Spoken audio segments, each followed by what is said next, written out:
Founded in 1682 by William Penn, Europeans first settled in Pennsylvania in 1637, although several tribes of indigenous people occupied the land for centuries before this. Pivotal in the French and Indian Wars, the 7 Years' War, the American Revolution, and the United States Civil War, it is no surprise that with such a rich history, our state has developed a culture that is distinctive and multifaceted. Full of legends and real-life heroes who risked everything for their beliefs, today Pennsylvania retains strong elements of folk culture developed by a combination of ideologies practiced by the varied ethnicities of original settlers, Native Americans, and shared experiences.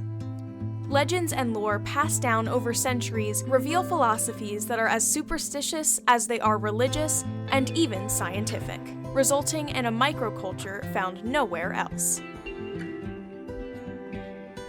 You are listening to Pennsylvania Life, Legends, and Lore, where we believe that behind every great story, there is a nugget of truth.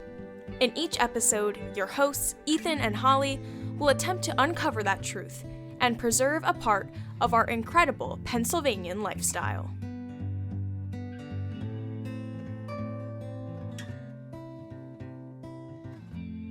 Hey everybody, and welcome back to Pennsylvania Life, Legends, and Lore. I'm Holly, and with me today we have... Ethan. He's back. So he wasn't here for our October podcast, but we're back rocking and rolling. But this episode was supposed to come out in November, so we do apologize to all of our listeners, but this winter has kind of hit us hard with some sicknesses and illnesses all around, so every time we would go to record, somebody was struck down with something. So we're back and we're here, and today we are approaching the holiday season, so we are talking about a relative of Saint Nick, sort of, a little bit, called Belsnickel. Now, to start off, I would, if any of you listening have been listening for a while, Ethan and I sometimes throw in some little tidbits from our favorite show that we've watched numerous times through called The Office. And if you've seen the episode of The Office where Dwight comes in dressed as Belsnickel, we're going to go through and see if he was close to being accurate with the descriptions. We'll see how their writers fared with the accuracy of it. That was one of my favorite episodes. It's hilarious. It's very funny. Not that anything else in their show isn't hilarious, but yeah. Yeah, if you have the time, you should watch it. It's good fun. That's our little plug for that. Yep. So we'll see what the similarities are with Belsnickel versus Santa Claus, who Belsnickel is, where it came from, and all that fun stuff that we usually do. We'll do our deep dive, and hopefully you guys will learn something that you didn't know before. Let's get into it. So first off, who is Belsnickel? Well, there are many versions of Belsnickel. All the traditions are interwoven. The Belsnickel was one of several companions of St. Nicholas, a character who was originated in the Rhine, which included Germany, France, and Switzerland. When individuals from this region immigrated to Pennsylvania, they brought their German traditions with them. The Belsnickel was one of the traditional Pennsylvania German gift bringers when Christmas celebrations were very simple and non-commercial. He was considered a scout for St. Nicholas or Santa. So the character, it was a prototype of, or like a forerunner to the much kinder, gentler Santa Claus that we have all grown to love and know. So Belsnickel had more of a mean streak. He was a darker Santa, but his job was to remind all the children that they still had some time left before Christmas, before St. Nicholas would come and arrive during the Christmas season. Traditionally, what would happen is a neighbor or a relative would dress up like Belsnickel, and so they would, the children would know who was coming, kind of like what we do nowadays when friends and family dress up as Santa Claus for the kids. So they would dress up, the kids would like his arrival, but also maybe be a little terrified of his arrival. So the job of Belsnickel would be to punish the bad children for their misdeeds, and then they would reward the good children. So it was supposed to be fun, but it's also a little scary because the way that we see St. Nicholas or Santa Claus now, he's this jolly, happy man in this nice big red suit, but Belsnickel didn't quite have that appearance, which we'll get into. But it's a crafty, sneaky, and a little bit naughty part of the Central PA's Christmas folklore. So as I just mentioned, Belsnickel did look quite a bit different than Santa Claus. So there are a couple different versions of what Belsnickel is supposedly looked like, but most commonly he's dressed in tattered and dirty clothes, topped with a cloak of assorted furs, which, another office plug here, is what Dwight kind of looked like when he came in. Yeah, Dwight looks like he stepped right out of, The Revenant. So Belsnickel is typically shown as a thin, lanky person. Sometimes the Belsnickel is adorned with foliage and wears deer antlers on his head, which is framed by long, tangled hair and a straggly beard. His costume is commonly black in color, which reflects his grim character. His face is often black with charcoal, or he wears a scary mask. He holds a sack with candy and nuts, and he also carries a whip. So, Figured it out. Based off of that description, Belsnickel probably was real and got shot during Pennsylvania hunting season because he basically sounds like he looks like a deer. he does kind of look like a deer. I mean, he's, Maybe that's where the term "don't wear brown when you go hunting" came from. I don't know. But I don't know, being a kid, somebody showing up with a whip No. might terrify you. I mean, maybe we need to bring it back. Instead of doing Elf on the Shelf, we'll just bring back Belsnickel and scare our children in one shot instead of having to move an elf every day for your kids. Well, just a little bit on that, because as I was researching this, I was seeing the similarities between the idea behind Belsnickel and Elf on the Shelf. Yeah. Because basically Belsnickel was the original one that sees you when you're sleeping, knows when you're awake, Yeah. checks off the list who's good, who's bad, and then basically comes into your house and whips you if you're bad. Right. So he was the original Elf on the Shelf, just a little, not so a little cute. scary. Yeah. Not so cute. You don't do fun little setups with them every night, but I mean, scare your kids straight. Why not? Yeah, I want to know when he was phased out. When did we stop talking about him? Well, I think in like German, I don't know if they still. I just mean here. Typically, I mean. Here, 1939. You get to that. No, we get to that. I'm sorry. Hold, please. So, like we said, Belsnickel was around to teach the kids to be good and have punishments for the naughty ones, which is probably why we can't use it anymore, because punishing kids nowadays is a little taboo. Well, it depends on who you talk to, yes. Well, I don't think a neighbor or family member coming in with a whip into your home is probably acceptable anymore. No. So, yes, so he came before Christmas, though. So he came in the weeks or so leading up to Christmas to kind of forewarn the children, there's still time for you to turn this around before Santa comes. So he kind of gives them that heads up as to whether or not they've been naughty, nice, admirable, or impish. Again, I'm sorry. There's so much Office here for me that I just can't. I haven't seen the episode in a little while, so I'm lacking on my quotes. Okay, so one more final quote, and then hopefully I'll leave it. So, when Dwight would come up to you, he would say, "Cheer or fear, Belsnickel is here to judge your year." And then he would say if you were impish or admirable. I do remember that, and I do remember he had the little whip. He did. Mm-hmm. He did. So if you were bad, you would get whipped. But if you were good, you would get a little Maybe we should do prize. that here. Well, there we go. Have a Implement. Jolly agency. I would pay money to watch you try to whip Belsnickel. Sorry. It might get some people's butts in gear, though. And then we could say, hey, this is to determine whether or not you can have a bonus at the end of the year. We were talking about how to incentivize people. Here we go. Perfect. Yeah, come in, whip them. Shall agency, it's the best place to work. Right. Yeah. You get whipped if you're naughty. We don't have Hey, a Ethan, great lawsuit on idea, our but hands you- or anything. Ethan, great idea, but you hit an employee with a whip, you're fired. We'll still bring you in to do the podcast. Don't worry. So, how does Belsnickel appear to the children? So, it's not typical Santa coming down the chimney. How does he approach these children as he comes into the home? So, he's supposed to be seen, unlike Yes. Santa. Yes. So Belsnickel is basically the Grinch. He's loud, obnoxious, Mm-hmm. lets everybody know he's coming, and And kind of aggressive. creepy. And Like, he he's comes so up, creepy. he'll rap on the windows, loudly jingle bells, and he hurls accusations at the naughty kids.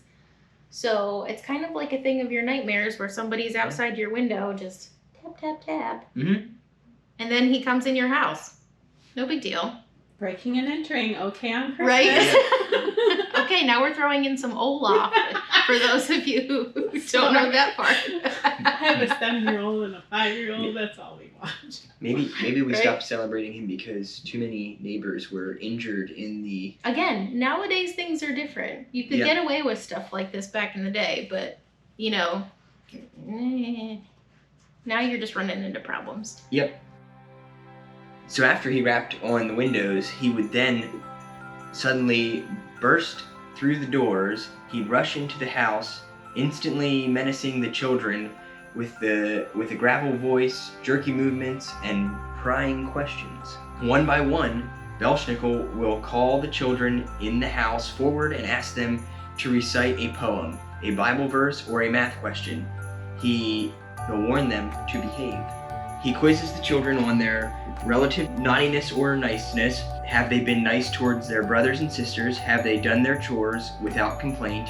Have they been respectful of their elders? Have they cleaned their rooms? And what was something they did that was nice? Wow, we should really use this at home. Just start quizzing our children. Yes. He then tosses coal and sticks at toddlers to admonish them that nothing in life is free or easy. The children who can't attest to their niceness receive a swat or two with a switch that Belsnickel carries. Well, that's fun. Those who are confident in recounting their good acts will receive some treats from the bag the Belsnickel clutches. Those treats generally include small crackers, candies, and nuts. So once he tosses those goodies on the floor, the children still have to be aware, because some children who forget their manners and greedily dive for the candies and nuts may still get the switch. And since this was a time when presents were given sparingly, he was welcomed with excitement, so the kids were excited to see him, but it was still up in the air whether they've been good or bad, so who knows what they were in for. So even more of a reason for us to stop giving our kids stuff and wait, and then maybe they'll behave more. It's a great idea that didn't stand the test of time, apparently. Yeah. Now we're going to dive into where the name Belsnickel actually came from, and researcher Meg is going to help us out here. I may not get these right either, but since the 1800s, the Belsnickel has gone, which is also like in Germany, it would be der Belsnickel, has gone by different names. So there's Belsnickel, Belsnickel, Pelsnickel, Christkindl, which should sound familiar, and Belsnickel, with a Z, Belsnickel. My goodness. And there's more. So they're all because- very similar, though, Yeah. so you can get where it's coming from. So the Belsnickel, it comes from the German words Bels, which translates into fur, and nickel, which refers to St. Nicholas. So that makes sense with what he was wearing and his association with St. Nick. And although many have assumed that the name is a reference to St. Nicholas, others have said that it was equally an expression of Der Alt Nick, or Old Nick, which is a nickname for the devil. Hence the horns, the scary outfit, all that. A lot of people thought that he came from a combination of the gift-giving St. Nicholas that came in with like the movement of Christianity into greater European countries, and Krampus, which I think everybody probably has heard about, which is a half It's a half goat, half demon, horned, scary monster thing that is part of German folklore. In line with the winter solstice, and Krampus punishes children who have misbehaved. So they think Belsnickel was this merging of the two in the culture. So, what is the history and origin of Belsnickel? Belsnickel was a popular Christmas character which developed around the Middle Ages in the European countries. Germany was known to have both happy and grim gift givers, and Belsnickel was a grim one. He did also give some nice gifts, so I think you can argue that he was scary, but if you were good, you're fine. Yeah. Just don't do anything wrong, and yeah, you're good to go. Life is good. So he was not only feared, but also got children to behave nicely throughout the year so they could receive gifts during Christmas. He was the first character in the history of Christmas characters who clearly distinguished between good children and bad children. The Belsnickel reigned supreme in the holiday festivities of the Dutch country long before the development of the modern persona of Santa Claus. But it's tough to clearly define the tradition of Belsnickel. It often took on different meanings in different small Pennsylvania German communities. Belsnickel was considered more of a Robin Hood type of character during Christmas and had an eerie superhero but bad guy quality to him. And it said that children would either love him or they would absolutely fear him. Again, based off of how their own behavior was. So it's on them if they loved him or hate him. Yeah, he was nice to the nice children. Exactly. And just extra being right. Whip you if you're a bad child. The Belsnickels of the past weren't always lighthearted. They had varying degrees of how terrifying they were. Some of the old school Belsnickels of the 1800s, they would smack or whip the naughty children. Like, again, we said that probably wouldn't be able to get away with that nowadays. But some versions of the traditional, they kind of intersected with trick-or-treating. So the tradition of Belsnickel was brought to America by German immigrants and was soon adopted by the settlers. They were like, hey, this is working. This is how we get our kids to listen. Let's do this. So then the tradition spread to villages, where often groups of young people wearing masks went from house to house playing instruments and singing, and then they expected treats and coins in return, which was called Belsnickeling. So kind of like that's where we get the trick-or-treating kind of aspect of it. Some people in our area remember their parents and grandparents referring to Halloween or trick-or-treaters as Belsnicklers. Belsnicklers. Isn't that a weird word? Belsnicklers. It is. It's like they took the word Belsnickel and like made it all form. It's like it's a noun, it's a verb, it's everything. Have you heard a German word that isn't kind of weird? And that's true. That's true. They just throw a whole bunch of letters in there and you're like, that's the word for this. I have come across them that I'm like, yeah, I'm not gonna try that. We're gonna find we're gonna skip English over that. We should ask my grandmother if she remembers. Yeah, I was thinking that when I was researching this, because Mem would. Yeah. Oh, she's 96. Yep. That's what. 96. Whatever that equates to. She would be of the generation that would remember it if they did it. Yeah. Unlike his European counterparts, the Belsnickel would arrive alone, combining aspects of the saint and demon into one person. So in early Pennsylvania settlements, it was the clandestine visit of, oh goodness. Grisht Kindai. There we go. The little Christ child who brought gifts in the night on Christmas unseen by the children. So Belsnickel, on the other hand, would arrive in person anytime between the first week of December and Christmas Eve to prepare the children for the upcoming Christmas with suggestions for behavioral modification. So if you were last on his trip and he arrived on Christmas Eve, you had a really short amount of time to turn your behavior around. Yeah. You get spanked, you get yelled at, and then you'd be told to straighten up and fly right or you're not getting any Christmas. Exactly. Yeah, that doesn't... Those poor children. Yeah. So to the children, Belsnickel was how our current kids see Santa Claus, how he sees you when you're sleeping, he knows when you're awake. He knows what you're doing, he sees what you're doing, and he's going to judge you for it. Except for Cole or whip? Well, because coal-faced. Or whip. I think I'll take the lump of coal. Legend has it that he used to drag naughty children into the forest and make them pay for their mischievous behavior throughout the year. Yeah, these are the terrifying parts. So what was celebrated in Pennsylvania, for the most part, is a lot tamer mild than what was in the old country. Right. This is old country Belsnickel. Yeah, I would say so. So other stories, again, along the terrifying side, suggest that he used to kidnap naughty children from their beds and never return them to their parents. Yikes. Mm-hmm. We might be traumatizing children at this point. However, Belsnickel would often give them a chance to redeem themselves first if they deserved it. So they were made to either dance, do tricks, sing, or recite poems, depending on Belsnickel wanted to hear. If you were able to do that, you may not be fully kidnapped. You could go back to your parents just eventually. Started to be kidnapped. You might not actually be put in the sack yet. Right. You're halfway there. When did people stop using Belsnickel? A visit from Belsnickel was just as common as a visit from Saint Nick about 125 years ago in central Pennsylvania. Which that wasn't that long ago. No. Like, in like 1900. For like this type of behavior. Yeah.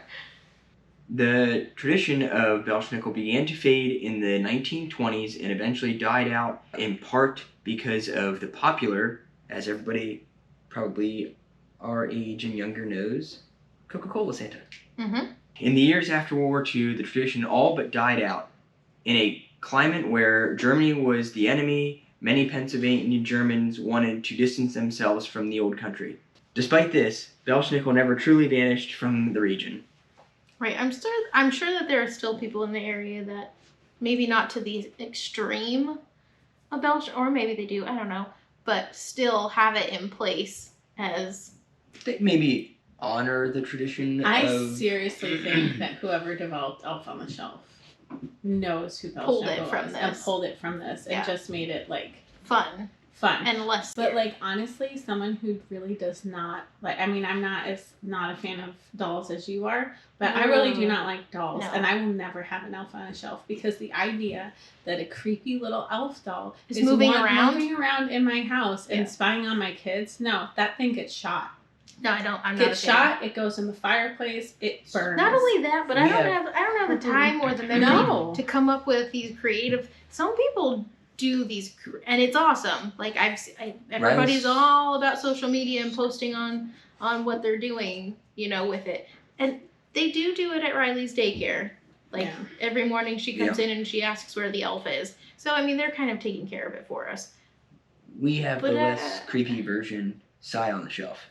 Yeah, that's creepy, and it stays in its box. Yep, we don't use them anymore, but that was a gag gift I bought you for you a couple years ago. Mm-hmm.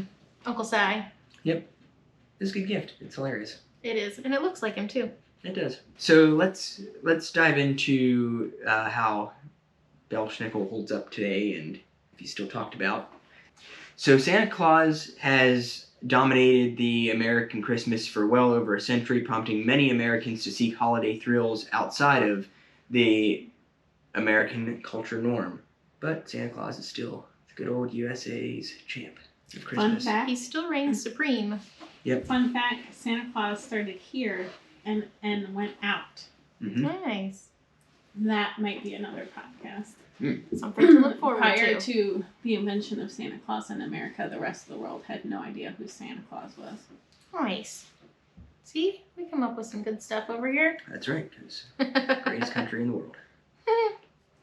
So many have looked to Europe to find the dark celebrations of the Christmas season featuring old world terrors in horned devilish costumes. And in the wake of popular American interest in European Krampus traditions, few Pennsylvanians are aware that the Commonwealth is the new world point of the origin for the equally legendary and fearsome figure of the Belsnickel.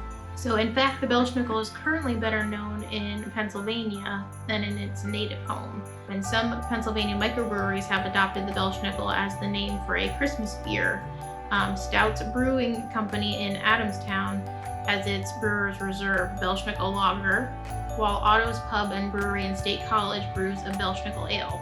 And we already talked about The Office. Yep. So yeah, Belsnickel was widely popularized in The Office. And if you want to know the episode, it is episode 9 of season 9, where Dwight becomes Belsnickel and comes in and celebrates. But nobody believes him at first. He comes in dressed in his attire. Yep. But then when Oscar looks it up on his phone, he's like, "Oh, yep, it's legit." Yep. And I honestly wonder if that's where. I mean, I didn't know about Belsnickel prior to watching The Office, and I mean, a lot of people think that. It may have like revamped its I feel like that popularity for our age of people and younger generation of people. I think that's probably where they're finding out. That's the only reason that they know about it. I mean, let's face it, everybody watches The Office at some point, or has watched The Office at some point, and I have. Okay. Get out. It's on the list.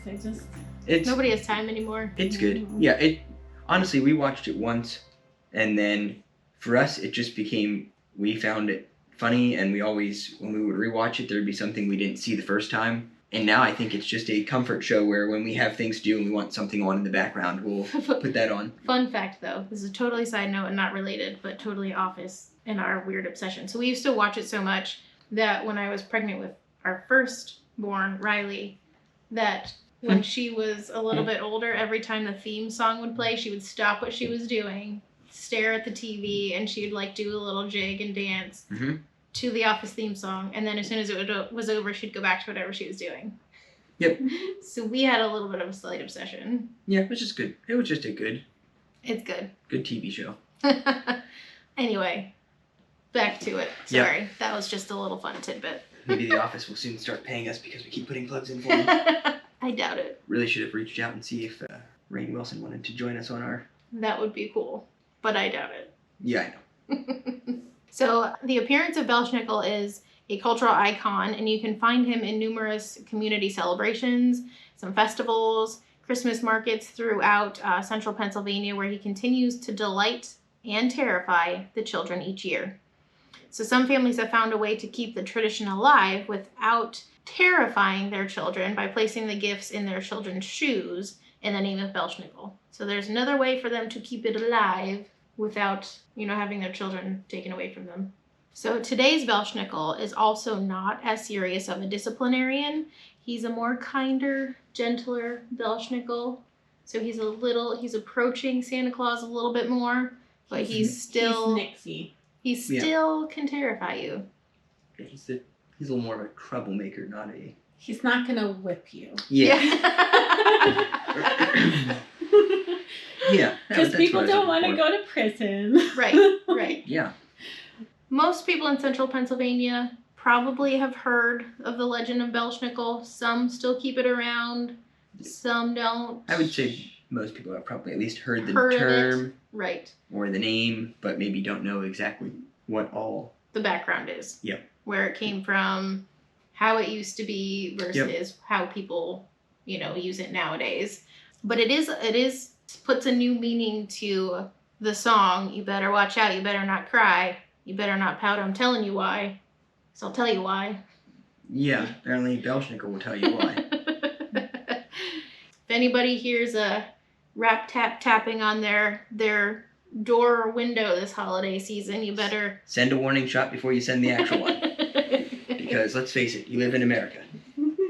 And it could just be Belsnickel coming out for you.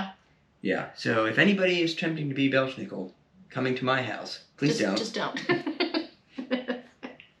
Or any other house in central Pennsylvania. That's right, though, because with all of the hunters and I'm surprised that more people didn't end up getting shot playing Belsnickel. Right. You have to give a family fair warning. Fair warning. Yeah. Again, hey, this is the day we're gonna do this. I'm showing up at your house, dirty, right, covered in charcoal dust, rags, fur, animal furs, and horns on my head. Right. And I'm gonna scare your kids. Right. And you, probably. knocking on your sounds window. like Please such don't a shoot great, me. such a great holiday tradition. That's probably why it got phased out. Maybe that's why people were getting injured or shot. I didn't read any of that. Or it may be like just causes trauma to children.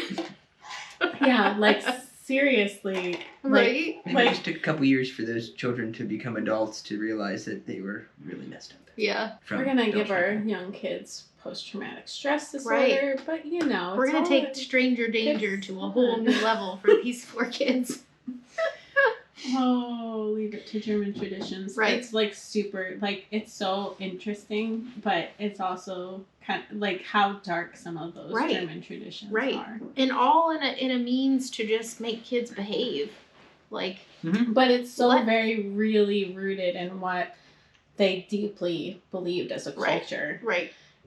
They really very deeply believed in like the dark stuff, like the demons, the werewolves, vampires, all that. Like you think about all that, what Germanic region was. It wasn't just Germany. It was like all the Slavic countries, all of that. So like all of that they all had very, very dark things. And so to them, it was better to scare their kids straight than have them end up lost to this world. Yikes. We have a new outlook on the holiday cheer that we all experience this time of year. That's funny. I know. You gonna dress up as Belsnickel this year? Nope. Probably not. Still seems like a poor idea in Pennsylvania. You can dress up as Belsnickel and go to Josh and Meg's house, and then Josh can go. That would be so bad, considering our child's fear of people anyway. And her uncle, as it is for no reason. So Josh would never come back from that. She won't even hug him as it is. Like, do you imagine the terror? And Josh is like, he's already got the beard. Right. He's like a big guy. Yeah. Like he's tall, he's burly, and like to have him wrapped in rags and furs with antlers on his head. That would be so bad. Oh, Riley would probably pee her pants. She would, for sure. Yeah. It's not. We would traumatize her for her life. Be good. No. There would be no relationship between Josh and Riley. That would be it forever. All right, guys. Well, thank you so much for listening. And again, sorry this one took so long to get out. But hopefully we are past all the illness in our families and we'll get back on track with getting these posted every month. So we look forward to whatever Meg has coming next for us because we still don't know. Yep. We never know. We never know until it's a little bit before surprise to us. Yep. Always exciting. Thanks for listening, and as always, if you guys have ideas for different things that you want to hear, definitely reach out to us. But if not, I hope everyone has a great holiday season and New Year. Yeah. Merry Christmas, everybody. All right, take care. Bye. If you liked what you heard in this episode, be sure to follow Pennsylvania Life, Legends, and Lore on your preferred podcast platform to stay up to date on new content. Pennsylvania Life, Legends, and Lore is produced by Harv Productions, LLC.